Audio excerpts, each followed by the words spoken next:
Banyak yang nanya, itu cara clay dikasih air bagaimana, Bli?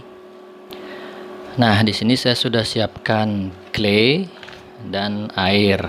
Kegunaan air ini adalah bagaimana di saat clay itu terasa padat atau agak kering, kita bantu dengan air agar lebih lembut lagi atau agar lebih gampang untuk menghaluskan pada permukaan ogoh-ogoh tersebut.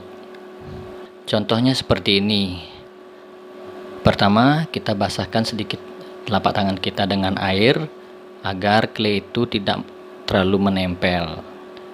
Nah, kita pencet-pencet agar lebih tipis. Kemudian di permukaan sini boleh dikasih air sedikit. Baru kita tempelkan. Seperti ini. Ya. Nah, biar supaya lebih agak halus, ini kan sudah mulai agak mengeras, kita tambahin air. Nah, dipencet-pencet biar rata, agar merata claynya. Itu fungsi dari air ke clay. Nah, bagaimana caranya agar tidak retak? Tapi selama saya mengaplikasikan clay ini ke permukaan ogoh-ogoh, tidak ada yang retak.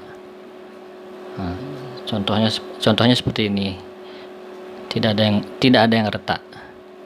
Yang penting kita haluskan, ratakan menggunakan air. Seperti contoh ini. Supaya halus. Nanti kalau sudah kering, dia akan mengeras dan tidak retak. Seperti ini. Semoga terbantukan. Terima kasih.